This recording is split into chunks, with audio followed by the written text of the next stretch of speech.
ওকে, নমস্কার বন্ধুরা, কেমন আছো সবাই? আজকে ব্যাংক অফ বরোদা এলবিও তোমরা দেখতেই পাচ্ছ লোকাল ব্যাংকিং অফিসারের একটা ভ্যাকেন্সি নিয়ে এসেছে তোমাদের জন্য। এবং সেই ভ্যাকেন্সিটার কি ডিটেলস আছে না আছে সেগুলো সমস্ত ডিটেলস আমরা আলোচনা করবো এই ভিডিওতে। তো একটুখানি ধৈর্য সহকারে ভিডিওটা দেখবে এবং শেষ পর্যন্ত দেখার জন্য সবাইকে রিকোয়েস্ট করছি, কারণ অনেক কিছু ওপিনিয়ন্স আমি এখানে শেয়ার করবো। ন্যাচারালি আমি কোনো নোটিফিকেশন ভিডিও করি না, কারণ অনেক পপুলার ইউটিউব চ্যানেলস আছে যারা হচ্ছে এই ভিডিওগুলোকে খুব ভালোভাবে কভার করে থাকে। এবং সেই জন্য আমার মনে হয় যে আলাদা করে আমার বলার বিশেষ কোনো দরকার পড়ে না, কারণ অলরেডি সমস্ত নথিভুক্ত জিনিসগুলোকে কভার আপ করা হয়ে থাকে। বাট এইটা স্পেশালি আমি এই রেকর্ডিংটা আজকে করছি বা এই ভিডিওটা তোমাদের সঙ্গে শেয়ার করছি, তার কারণ এখানে অনেক কিছু জিনিস এমন আমার মনে হচ্ছে যেগুলো তোমাদেরকে বলা দরকার বা একটা ওপিনিয়ন শেয়ার করা দরকার। তাই জন্য আমি মনে করছি এটা জানানোটা উচিত তোমাদেরকে। তো বেশি দেরি না করে শুরু করা যাক। তো এখানে বলা হচ্ছে লোকাল ব্যাংকিং অফিসারদের জন্য এখানে নেওয়া হচ্ছে। তোমরা দেখতে পাচ্ছ লাস্ট কিছু টাইম ধরে এলবিও জিনিসটার খুব পপুলারিটি আমরা দেখতে পাচ্ছি। তাতে ইন্ডিয়ান ওভারসিজ ব্যাংক হোক, ইউনিয়ন ব্যাংক অফ ইন্ডিয়া হোক, এরা কিন্তু ব্যাক টু ব্যাক ভ্যাকেন্সিস কিন্তু লঞ্চ করেছে। ঠিক আছে, রিসেন্টলি ইউকো ব্যাংকও লঞ্চ করতে চলেছে যা বুঝতে পারছি, এবং ব্যাংক অফ বরোদা তো অলরেডি এখানে দেখতে পাওয়া যাচ্ছে যে লঞ্চ করে দিয়েছে। কিন্তু ব্যাংক অফ বরোদার এলবিওটার ক্ষেত্রে স্পেশাল কি ব্যাপার ঘটনা ঘটেছে এটা আমরা আলোচনা করব। তার আগে দেখে নিই যে এখানে 4/7/2025 অর্থাৎ 4th জুলাই থেকে এটা তোমার শুরু হয়ে গেছে অ্যাপ্লিকেশন। আর 24/7 অর্থাৎ 24 জুলাই পর্যন্ত অ্যাপ্লিকেশন চলবে। কিছু ইম্পর্টেন্ট নোটস এখানে বলা হচ্ছে applications are invited from eligible Indian citizens for local bank officer bank of Baroda. আচ্ছা, selected candidate shall be posted for the applied state only. মানে বুঝতেই পারছো যে স্টেট বেসড একটা ভ্যাকেন্সি এটা। অর্থাৎ তুমি নিজস্ব স্টেটে পোস্টিং পাবে, যে স্টেটের জন্য তুমি অ্যাপ্লাই করবে শুধুমাত্র সেই স্টেটেই তুমি পোস্টেড হবে। প্যান ইন্ডিয়া পোস্টিং এখানে বলা হয়নি। আচ্ছা, দ্য প্রসেস অফ রেজিস্ট্রেশন এখানে বলা হয়েছে যে অনলাইন মোডে এখানে অ্যাপ্লিকেশন করতে হবে, রেজিস্ট্রেশন করতে হবে, ফর্ম ফিল আপ যা কিছু অনলাইন মোডেই হবে। Before applying candidate should ensure that they fulfil all the eligibility criteria as on the date of eligibility. এই যে এলিজিবিলিটি ক্রাইটেরিয়া যেগুলো কি কি আছে এগুলো সম্বন্ধে আমরা একটু ডিটেলে বলবো, আলোচনা করবো। Shortlisting and interview selection method will be purely provisional without verification of documents ইত্যাদি এগুলো সব বলা আছে, এগুলো তোমরা একটু চাইলে পড়ে নিতে পারো। Candidates are advise to check banks website, এখানে ওয়েবসাইটে সমস্ত আপডেটস দেওয়া থাকবে। আচ্ছা, এগুলো সমস্ত কিছু বলা আছে। পোস্ট গ্রাজুয়েশন এক্সপিরিয়েন্স, এই পয়েন্টটা খুব ইম্পর্টেন্ট, ভালো করে পড়বো। Post graduation experience below 6 months in any organization and experience in clerical cadre would not be considered। ভালো করে বুঝবো তার মানে কি। এই জবের জন্য কিন্তু আমাদের এক্সপিরিয়েন্স চেয়েছে, অর্থাৎ ফ্রেশার্সরা কিন্তু এখানে অ্যাপ্লাই করতে পারবে না। Not for freshers, no freshers. এটা কোথাও একটা বিরাট বড় ড্রব্যাক বলে মনে হয়েছে আমার এই ভ্যাকেন্সি বা নোটিফিকেশনের। এটা সম্বন্ধে আমরা আলোচনা করবো আরো ডিটেলে। বাট এখানে বলা আছে শুধু এক্সপিরিয়েন্স থাকাটাই যথেষ্ট নয়, যে বিলো 6 মান্থস এর এক্সপিরিয়েন্স কোনো অর্গানাইজেশন আর ক্ল্যারিক্যাল ক্যাডারের যে এক্সপিরিয়েন্স সেটা কিন্তু কাউন্ট করা হবে না। এটা স্পষ্ট ভাবে ওরা জানিয়ে রেখেছে জিনিসটাতে। ওকে, এবার আমরা দেখবো যে নেক্সট কি আছে আমাদের। নেক্সট যেটা আছে বলা হচ্ছে সেটা যে details of position and eligibility criteria as on 1/7/25। কি কি চেয়েছে দেখো, এলিজিবিলিটি ক্রাইটেরিয়া কি কি চেয়েছে। ফার্স্ট অফ অল পজিশন হচ্ছে LBO local bank officer JMG scale 1, অর্থাৎ আইবিপিএস পিও যেরকম স্কেল 1 লেভেলের জব হয় ঠিক সেরকমই। 2500 টোটাল ভ্যাকেন্সি আছে, মিনিমাম 21 বছর এবং ম্যাক্সিমাম 30 বছর। এজ রিল্যাক্সেশন আছে অ্যাজ পার ক্যাটাগরিজ। আচ্ছা, এডুকেশন কোয়ালিফিকেশন কি চেয়েছে দেখো, mandatory graduation in any discipline from a recognized university. ভালো কথা। Professional qualification in chartered accountant, cost accountant, engineering or medical are also eligible. এটার মানে কিন্তু বলছে এই ধরনের যে যারা ডিগ্রিজ আছে তারা অলসো এলিজিবল, কিন্তু বলা হয়নি যে এটা ডিজায়ারেবল বা এরা অ্যাপ্লাই করতে পারবে বাকিরা করতে পারবে না। তো এটাকে কিন্তু কনফিউশনে নেওয়ার কোনো কারণ নেই। যে কোনো graduation in any discipline from a recognized university প্রত্যেকেই এলিজিবল, গ্রাজুয়েশন থাকলেই তোমরা এলিজিবল এটা ফিল আপ করার জন্য। পোস্ট কোয়ালিফিকেশন এক্সপিরিয়েন্স, এইটা একটা বিরাট বড় জায়গা এখানে অ্যাড করেছে। পোস্ট কোয়ালিফিকেশন এক্সপিরিয়েন্স এটা ভালো করে বুঝবো আমরা। Minimum 1 year of post qualification experience, মানে তোমার গ্রাজুয়েশনের পর 1 বছরের অভিজ্ঞতা অবশ্যই দরকার অ্যাজ অ্যান অফিসার, যে সে অভিজ্ঞতা নয়, as an officer in any scheduled commercial bank or any regional rural bank as listed in second schedule of reserve bank of India only. মানে আরবিআই এর যে সেকেন্ড শিডিউল আছে সেই সেকেন্ড শিডিউল হিসাবে তোমার যে কোনো শিডিউলড কমার্শিয়াল ব্যাংক অথবা আরআরবি তে অ্যাটলিস্ট অফিসার ক্যাডারে তোমার এক্সপিরিয়েন্স লাগবে বলে রেখেছে। কত বছরের জন্য? মিনিমাম 1 ইয়ার এক্সপিরিয়েন্স চাই, তবে তুমি এলিজিবল এই এক্সামটা ফিল আপ করার জন্য। Experiences in NBFCs, cooperative banks, payment banks, small finance banks আর fintechs will not be considered. মানে এরকম জাতীয় যদি অর্গানাইজেশনে কারোর কাজের অভিজ্ঞতা থাকে সেগুলোকে কাউন্ট করা হবে না। মানে only scheduled commercial banks, RRBs, এখানকার যে এক্সপিরিয়েন্স সেগুলোকে কাউন্ট করা হবে। Language proficiency, candidate must be proficient in the local language of the state, এটা তো বাধ্যতামূলক। They are applying for reading, writing and understanding, এই তিনটেই ওদের ভালো হতে হবে। যে স্টেটের জন্য অ্যাপ্লাই করা আছে তার জন্য অফিসিয়াল ল্যাঙ্গুয়েজ সেটা জানতে হবে। ওকে, তো এইটা হচ্ছে একটা বিরাট বড় একটা পয়েন্ট যেটা আমি দেখতে পাচ্ছি এই মানে নোটিফিকেশনের ক্ষেত্রে। ওকে, তো আমরা ডিটেলে আলোচনা করবো আরো কি কি আছে, চলো। নেক্সট বলেছে educational qualification must be from college, university ইত্যাদি। আচ্ছা, এখানে আরো বলা হয়েছে, দেখো এক্সক্লুশন, কিছু এক্সক্লুশন বলেছে কি, employees of bank of Baroda who have resigned from the officer cadre, officer grade position or exited from the bank while serving on contract within the last 3 years, মানে শেষ লাস্ট 3 বছরের মধ্যে ব্যাংক অফ বরোদা থেকে কেউ যদি employee, তারা যদি resign করে থাকে, তারা they are not eligible to apply, তারা অ্যাপ্লাই করার জন্য এলিজিবল থাকবে না, মানে তারা অ্যাপ্লাই করতে পারবে না, বাদ।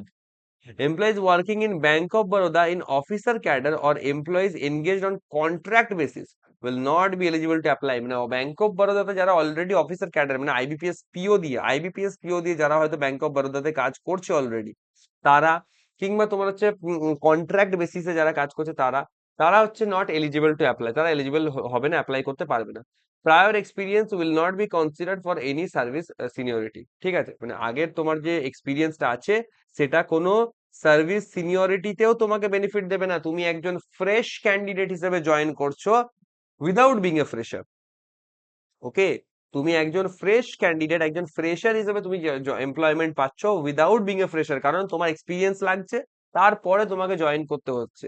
এটা একটা বিরাট বড় পয়েন্ট। আমি জানি না কি সেন্সে এই ধরনের ভ্যাকেন্সি বা এই ধরনের নোটিফিকেশন লঞ্চ করা হয়েছে, আই ডোন্ট, মানে আমি আমার বোধগম্যতার বাইরে অন্তত। আচ্ছা, এখানে আমি দেখে নিচ্ছি যে স্টেট ওয়াইজ ভ্যাকেন্সিস কি কি দিয়েছে, রিজার্ভেশন অফ পোস্ট ইত্যাদি সমস্ত কিছু বলা আছে, ক্যাটাগরি ওয়াইজ সমস্ত কিছু বলা আছে।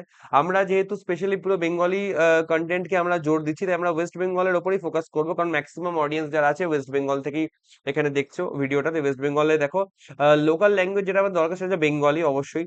আচ্ছা, এই শিডিউল কাস্টদের জন্য 7টা ভ্যাকেন্সি দেখতে পাচ্ছি, শিডিউল ট্রাইবসদের জন্য 3টে, ওবিসি দের জন্য টোটাল 13টা, ইডব্লিউএস এর জন্য 5টা, এবং ইউআর বা জেনারেলের জন্য 22টা। টোটাল হচ্ছে 50 ভ্যাকেন্সিজ আমি দেখতে পাচ্ছি এখান থেকে।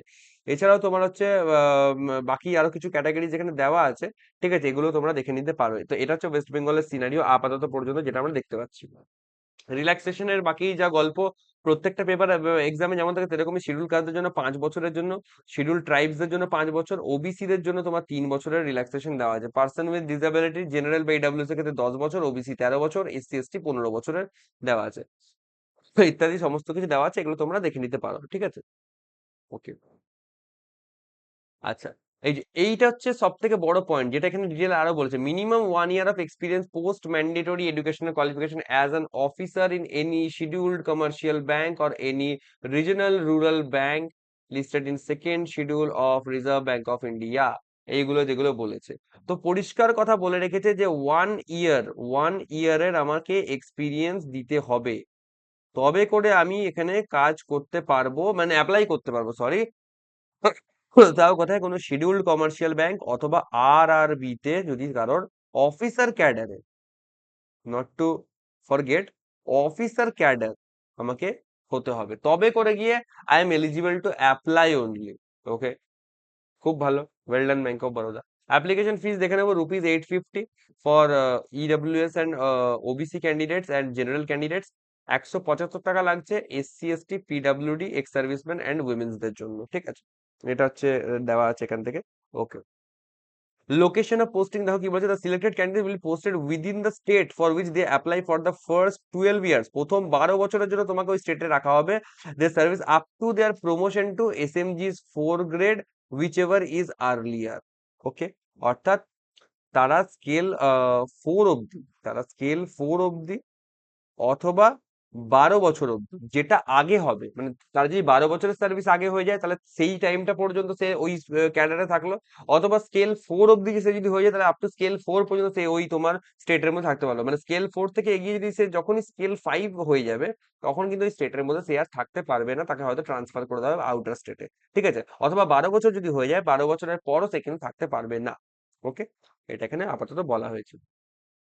Thereafter, they are liable to be posted by the bank its absolute discretion on to any of the branches or offices of the bank to any place in India। যে বলা হয়েছে 12 বছরের বাদে বা স্কেল 4 থেকে 5 হয়ে যাওয়ার পর, যেটা আগে হবে whichever is earlier, তো তারপরে কিন্তু অল ওভার ইন্ডিয়ার মধ্যে পোস্টিং হতে পারে।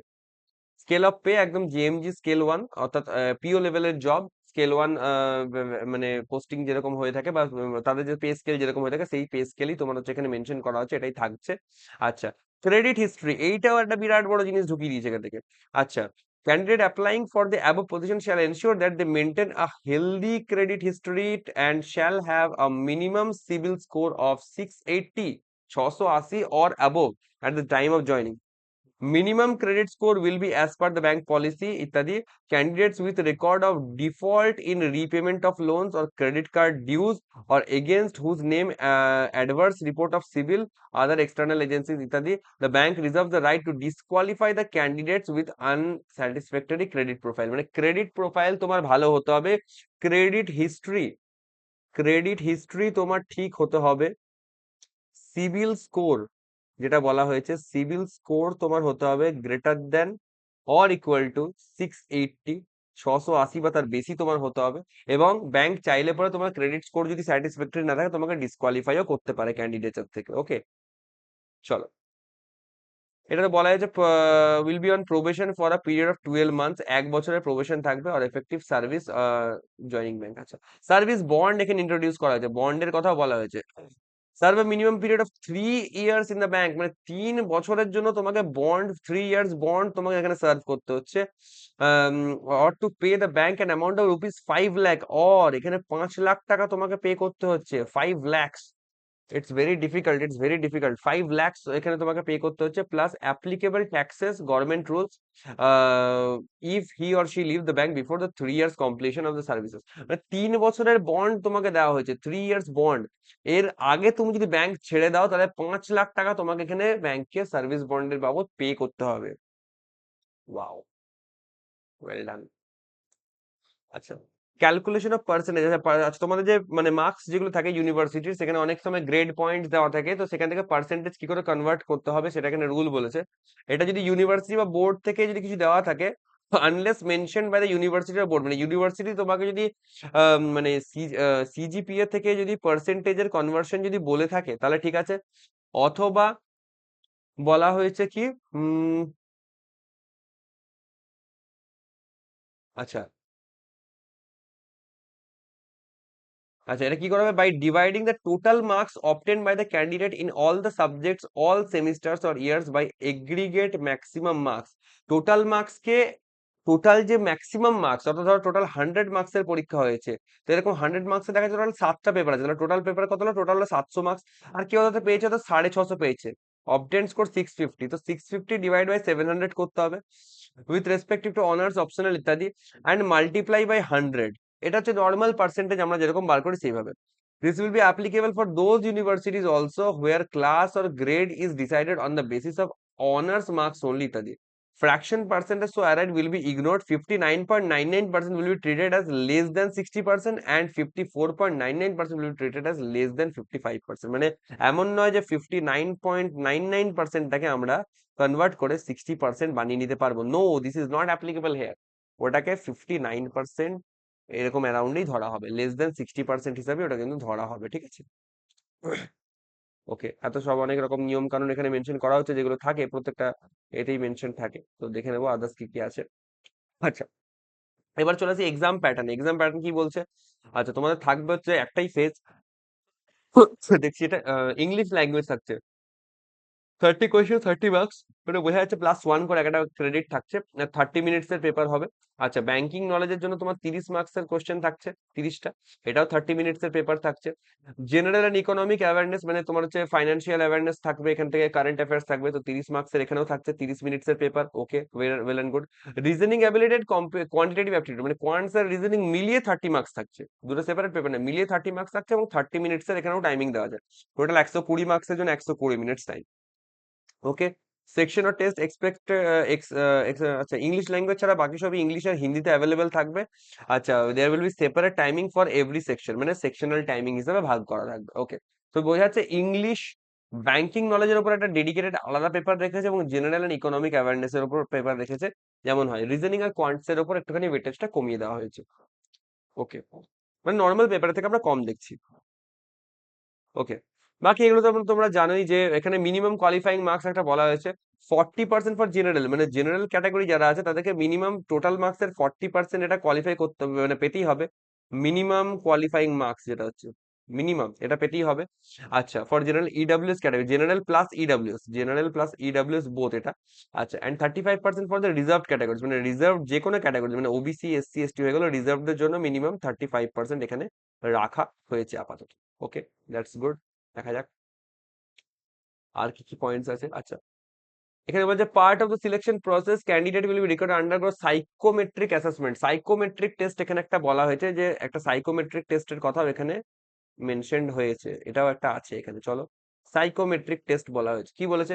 This evaluation is design to determine the candidates alignment with the core values of bank of Baroda and assess their aptitude for sales related roles. খেয়াল করো, সেলস রিলেটেড রোলস কেমন সেটার অ্যাসেসমেন্টের উপর এখানে জোর দেওয়া হচ্ছে। Preference will be given to those candidate who demonstrate a strong alignment with the bank's core values and exhibit a natural flair for sales. অর্থাৎ ওয়ার্ক প্রোফাইলের মধ্যে কোন দিকে ইন্ডিকেশনটা যাচ্ছে বুঝতেই পারছো, সেলস রিলেটেড জিনিসপত্রের উপর কিন্তু জোরটা বেশি দেওয়া হচ্ছে, তো ইউ ক্যান আন্ডারস্ট্যান্ড। আচ্ছা, bank reserve the right two modify the structure ইত্যাদি, এগুলো বলা আছে, এগুলো তোমরা দেখে নিতে পারো। চলো, তাহলে এখানে সাইকোমেট্রিক টেস্টের মধ্যে মেইনলি হচ্ছে সেলস এর উপর জোর দেওয়া হচ্ছে, মানে তোমার হচ্ছে সেলিং কোয়ালিটিস কিরকম, মার্কেটিং স্ট্র্যাটেজি, মানে মার্কেটিং স্কিলস তোমার কিরকম, সেগুলোর উপর জোর দেওয়া হবে, বোঝাই যাচ্ছে। আচ্ছা, এখানে বেঞ্চমার্ক ডিসেবিলিটিস কিছু বলা হচ্ছে, যারা ডিসেবিলিটি ক্যাটাগরির মধ্যে পড়ছে তারা এখান থেকে দেখে নিতে পারেন। স্পেশালি অ্যাবেল্ড পার্সন যারা আছেন তারা এখান থেকে দেখে নিতে পারেন। এই পেজটা পুরোটা ডেসক্রিপশন এখানে দেওয়া আছে, স্ক্রাইব রিলেটেড পুরো ইনফরমেশন এখানে দেওয়া রয়েছে। ওকে, আচ্ছা, এটা বায়োমেট্রিক ডেটা, যেটা প্রত্যেকটা এক্সামে তোমাদের বায়োমেট্রিক ডেটা, আইরি স্ক্যানিং, ফটোগ্রাফ ইত্যাদি নেওয়া হয়ে থাকে, এগুলোর ইনফরমেশন দিয়েছে। আচ্ছা, কোনো রকম মিসকন্ডাক্ট অথবা আনফেয়ার মিনস যদি থাকে তাহলে করে এখানে কিন্তু তোমার মানে স্ট্রিক্ট অ্যাকশন নেওয়া হবে। তো মানে don't try to indulge in these activities, এরকম ধরনের জিনিসপত্রে আমরা বিরত থাকার চেষ্টা করব। আচ্ছা, okay, language proficiency test, LPT নিয়ে একটু আলোচনা করা যাক। বলছে candidates must have proficiency in the local language, বলাই ছিল, stating local language of the state applied for. আচ্ছা, shortlisted for the online examination will be required to qualify the language proficiency test. LPT qualify করতে হবে এখান থেকে। Failing which they will not be allowed to appear for personal interview, মানে LPT fail করলে personal ইন্টারভিউতে তুমি যেতে পারবে না, and thus their candidature will not be considered for further selection process. However, candidates who produce 10th or 12th standard mark sheet or certificate evidencing having studied the specified local language of the applied state as one of the subjects will not be required to undergo the LPT। মানে বোঝা যাচ্ছে যে 10th class অথবা 12th ক্লাসে যদি ওই সাবজেক্টটা তোমার থেকে থাকে, ওই ল্যাঙ্গুয়েজটা যদি অ্যাজ আ সাবজেক্ট তোমার যদি থেকে থাকে, তাহলে এলপিটি দেওয়ার কোনো দরকার পড়বে না, এলপিটি তখন অবসলেট হয়ে যাচ্ছে। আদারওয়াইজ তোমাদেরকে এলপিটি দিতে হবে। এলপিটি যদি ফেল করো, সেটার মানে হচ্ছে নট অ্যাপিয়ার, মানে not selected for personal interview অথবা পিআই। ওকে, মানে সাপোজ বেঙ্গলি যদি তুমি অ্যাপ্লাই করছো, ওয়েস্ট বেঙ্গল থেকে বেঙ্গলি যদি ল্যাঙ্গুয়েজ হয়, তো সেক্ষেত্রে 10th বা 12th ক্লাসে তোমার যদি বেঙ্গলি অ্যাজ এ সাবজেক্ট যদি থাকে, মার্কশিটে যদি মেনশন থাকে, তাহলে তোমার এলপিটিটাও দরকার পড়বে না। বাকি যে কোনো স্টেটে অ্যাপ্লাই করলে যে স্টেটের জন্য তোমার যা ল্যাঙ্গুয়েজ সেটার জন্য সেই সেই রিকোয়ারমেন্ট থাকবে। ওকে, আচ্ছা, এখানে বলা হয়েছে যে তোমার জিডি বা পার্সোনাল ইন্টারভিউ আদার টেস্ট অ্যাসেসমেন্টে বলা হয়েছে। আচ্ছা, এখানে এখানে ডিটেলস বলা আছে, এখান থেকে দেখে নিতে পারো। কি কি বলেছে না বলেছে এখানে সাচ কিছু নেই। আচ্ছা, মিনিমাম কোয়ালিফাইং মার্কস এখানে লেখা আছে জিডি 60%, 60% রাখা আছে জেনারেল ক্যাটাগরির জন্য, 55% ফর হচ্ছে রিজার্ভ ক্যাটাগরি। এটা যে মিনিমাম কোয়ালিফাইং মার্কস তোমাকে পেতে হবে মিনিমাম জিডি তে। ওকে, জিডি বা পার্সোনাল ইন্টারভিউর জন্য এটা মিনিমাম কোয়ালিফাইং মার্কস বলে রেখেছে। ওকে। আচ্ছা, ওয়েস্ট বেঙ্গল স্টেট থেকে আমরা দেখে নেবো কি কি জায়গায় তোমার হচ্ছে সেন্টার আছে। আসানসোল, দুর্গাপুর, হুগলি, হাওড়া, কল্যাণী, কলকাতা অ্যান্ড শিলিগুড়ি। বেশ ভালো ভালো পয়েন্টসই তোমার হচ্ছে মানে লোকেশনেই তোমার হচ্ছে সেন্টার্স অ্যাভেলেবেল আছে, তো no worry on that. Exam related কোনো রকম অসুবিধা আমরা ফেস করতে পারবো না এক্ষেত্রে, তো চিন্তার কোনো কারণ আমি এখানে দেখছি না। ওকে, এবার যেটা আসল পয়েন্টে আসি, যে my opinion on on this notification, আমি কি মতামত দিতে পারি। প্রথম জিনিস যেটা হচ্ছে কারা অ্যাপ্লাই করার যোগ্য, কারা অ্যাপ্লাই করতে পারবে। কোনো শিডিউলড কমার্শিয়াল ব্যাংক অথবা আরআরবি তে যারা অ্যাজ আ স্কেল 1 জব করছে, মিনিমাম স্কেল 1 জব করছে এবং 1 ইয়ার এক্সপিরিয়েন্স সহ, 1 ইয়ার এক্সপিরিয়েন্স যাদের হয়ে গেছে তারা হচ্ছে এলিজিবল। বাকি অন্য যে কোনো ব্যাংকস হয়ে গেল, সেখানে যদি কেউ স্কেল 1 বা অফিসার হিসেবে যদি জব করে তো সেটা অ্যাপ্লিকেবল নয়, সে এক্সপিরিয়েন্স কাউন্ট হবে না। ক্লারিক্যাল ক্যাডারে যদি কেউ মানে থাকে, তাদের এক্সপিরিয়েন্স এখানে কাউন্ট হচ্ছে না। অনলি তোমার কোনো শিডিউল কমার্শিয়াল ব্যাংক বা আরআরবি তে স্কেল 1 হিসেবে মিনিমাম যদি যারা কাজ করছে তাদের 1 ইয়ারের এক্সপিরিয়েন্স থাকলে তবে তারা অ্যাপ্লাই করতে পারে। আমি এখানে একটা সব থেকে বড় প্রশ্ন করতে চাই, যারা অলরেডি একটা শিডিউলড কমার্শিয়াল ব্যাংকে selected as a scale 1 officer বা আরআরবি তে সিলেক্টেড, সে আলাদা করে এলবিও দিতে যাবে কেন? ওয়াই? 1 বছর এক্সপিরিয়েন্স মানে 1 বছর কাজ করার পর তার ইনক্রিমেন্ট লেগে যাবে, সে নিজের ইনক্রিমেন্ট লস করে একজন ফ্রেশার ক্যান্ডিডেট হয়ে সিনিয়রিটি লস করে কেন এলবিও দিতে যাবে? ওয়াই? যদি লোকাল পোস্টিং এর কথা বলে তো এলবিও আমাকে 12 বছর, 12 ইয়ার্স অব্দি আমাকে লোকাল পোস্টিং এর মধ্যে রাখার কথা বলছে, মানে নিজের স্টেটের মধ্যে। আমি ধরলাম ওয়েস্ট বেঙ্গল থেকে অ্যাপ্লাই করলাম, নিজের স্টেটে রাখার কথা বলছে। বাট আরআরবি তো আমাকে হোল লাইফ দিচ্ছে ভাই। আরআরবি তো আমাকে হোল লাইফ আমাকে নিজের স্টেটে রাখার মানে মানে গ্যারেন্টি দিচ্ছে। নিজের স্টেটের বাইরে আমি তো যাচ্ছি না। আর এখন অ্যামালগামেশন হয়ে যাওয়ার দরুন গোটা প্রত্যেকটা স্টেটেই একটা করে আরআরবি আছে। মানে তুমি একটা রাজ্যের ধরো সাপোজ ওয়েস্ট বেঙ্গল যদি বলা হয়, ওয়েস্ট বেঙ্গলে এখন হয়েছে কি ডাব্লিউবিজিবি, ওয়েস্ট বেঙ্গল গ্রামীণ ব্যাংক হয়ে গেছে। তো এখন তুমি ওয়েস্ট বেঙ্গল স্টেটে তুমি যে কোনো ডিস্ট্রিক্ট থেকে বিলং করো না কেন, তুমি নিজের ডিস্ট্রিক্টেও পোস্টিং পাবে। আগে যেটা প্রবলেম ছিল যে হ্যাঁ মানে ধরো তুমি 3টে ব্যাংক ছিল, পশ্চিমবঙ্গ গ্রামীণ ব্যাংক ছিল, বঙ্গীয় গ্রামীণ বিকাশ ব্যাংক ছিল, এবং তার সঙ্গে তোমার হচ্ছে ইউবি কেজিবি উত্তরবঙ্গ ক্ষেত্রীয় গ্রামীণ ব্যাংক ছিল, এই 3টে ব্যাংক ছিল। এবার সেপারেট সেপারেট ডিস্ট্রিক্ট ছিল। আমার যেমন বাড়ি ছিল বর্ধমান জেলায়, মানে বাড়ি হচ্ছে বর্ধমান জেলায়, সে বর্ধমান জেলা ছিল পশ্চিমবঙ্গ গ্রামীণ ব্যাংক। আমি জব করছি বিজিবিতে, তো আমি কোনোদিনই বর্ধমান জেলায় আমি নিজের বাড়ির কাছে পোস্টিং পেতাম না। বাট ওয়েস্ট বেঙ্গল গ্রামীণ ব্যাংক হয়ে যাওয়ার পর এই সমস্ত ঝামেলাটাই মিটে গেছে। আমি এখন নিজের বাড়ির কাছেও পোস্টিং পেতে পারি, নিজের স্টেটের মধ্যে যে কোনো জায়গায় পোস্টিং পেতে পারি, নো প্রবলেম অন দ্যাট। তো আরআরবি তো আমাকে হোল লাইফ নিজের স্টেটের মধ্যে রাখছে। তো আমি কেন এই 12 বছরের হোম স্টেট পাওয়ার জন্য আমি কেন এলবিও দিতে যাব? যারা শিডিউল কমার্শিয়াল ব্যাংকসে আছে তারা অলরেডি একটা ভালো প্রোফাইলে জব করছে, পোস্টিং এর কোনো গ্যারান্টি নেই, পোস্টিং আজ আছে কাল আবার ভালো জায়গায় হয়ে যাবে, আজ খারাপ কাল ভালো, কাল খারাপ আজ ভালো, এরকম করে হতেই থাকবে। তো শুধু পোস্টিংটার জন্য এলবিও দেওয়ার তো আমি কোনো অপরচুনিটি দেখছি না। আর সিন্স ব্যাপারটা শুধুমাত্র মানে নন ফ্রেশার্সদেরকে নিয়ে হচ্ছে, তো তাই জন্য আমি জোরটা দেবো এইগুলোর ক্ষেত্রেই, কারণ যাদের অলরেডি এক্সপিরিয়েন্স মানে এরা হচ্ছে এলিজিবল ক্যান্ডিডেট, তো এরা যখন অলরেডি একটা এই জায়গায় পৌঁছে গেছে, তারা এলবিও দিয়ে নিজেদের এফোর্টস বা সময়টা কেন বৃথা নষ্ট করতে যাবে, আমি তো বুঝতে পারছি না। এটা একেবারেই আমার ধারণার বাইরে। যদি তোমরা কেউ বুঝতে পারো বা তোমাদের যদি মনে হয় যে ফ্রুটফুল হতে পারে, তাহলে একটু কমেন্টস আমাকে জানিও যে তোমাদের কোন অ্যাঙ্গেল থেকে মনে হচ্ছে যেটা এফেক্টিভ হতে পারে। আমি হয়তো নিজের পার্সপেক্টিভটাকে একটু মডিফাই করার সুযোগ পাবো। আচ্ছা, এটা যদি ফ্রেশার্সদেরকে যদি এখানে অ্যালাউ করা হতো, যদি ফ্রেশার্সদেরকে অ্যালাউ করা হতো, তাহলে আমি বলতাম এটা খুবই ভালো অপরচুনিটি। কারণ ফ্রেশার্সদের জন্য প্রত্যেকটা অপরচুনিটি সোনা এবং হীরের সমান। বাট ফ্রেশার্সরা যেহেতু এখানে ইনক্লুডেড নেই, তাই স্পেসিফাইড ম্যানারে তুমি প্রফেশনালসদেরকে নিচ্ছ যারা অলরেডি হায়ার্ড, যারা অলরেডি সিলেক্টেড। তো তার জন্য একটা এমন একটা তুমি জব প্রোফাইল অফার করছো, আমি তো এর কোনো মানে বুঝতে পারছি না।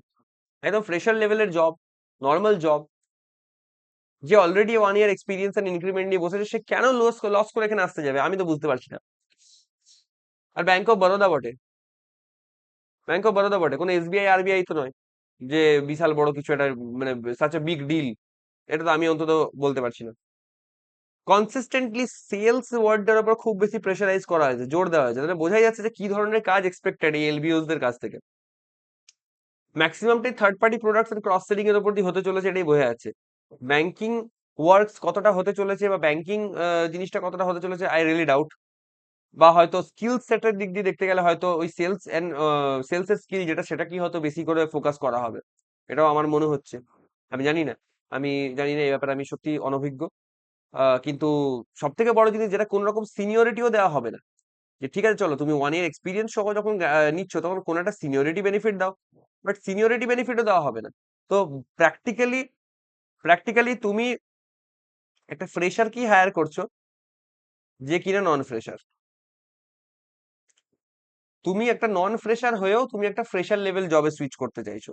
এটা কি লজিক আছে? আমি তো রিয়েলি মানে আমার তো ধারণার বাইরে, সিরিয়াসলি এই লজিকটা আমি কিছু বুঝতে পারলাম না। তো বাকি তোমরা যদি কিছু বুঝে থাকো তো কমেন্টসে আমাকে লিখে জানাও যে হ্যাঁ দাদা বুঝতে পারছি, এটার এই লজিক হতে পারে, এটার এই কারণ হতে পারে, তো তাই জন্য এটা হয়তো এরকম করে করা হচ্ছে, ইত্যাদি। বাকি এই বলে আমি আমার বক্তব্য শেষ করছি। 0.5 ঘন্টার প্রায় ভিডিও হয়ে গেল, আশা করছি তোমাদের কিছু ফ্রুটফুল ইনফরমেশন দিতে পারলাম। আর বাকি তোমরা যদি কোয়ান্টস বা রিজনিং এর জন্য যদি পড়াশোনা করতে চাও, নতুন যারা স্টাডি করছো, নতুন যারা ব্যাংকিং প্রিপারেশন স্টার্ট করেছো, তারা আমাদের কোয়ান্টস 2.0, রিজনিং 2.0 এই ব্যাচগুলোতে জয়েন করতে পারো। আমি ব্যাচ জয়েনের জন্য, তোমাদের জয়েনিং এর জন্য ইনফরমেশন শেয়ার করছি। আপকামিং যে নোটিফিকেশন আছে আইবিপিএস এর এবং আরআরবি, সেগুলোর জন্য হেল্পফুল হবে। This is my WhatsApp number, তো ডাইরেক্টলি এসে হোয়াটসঅ্যাপে আমাকে পিং করতে পারো ব্যাচ রিলেটেড ইনফরমেশনের জন্য।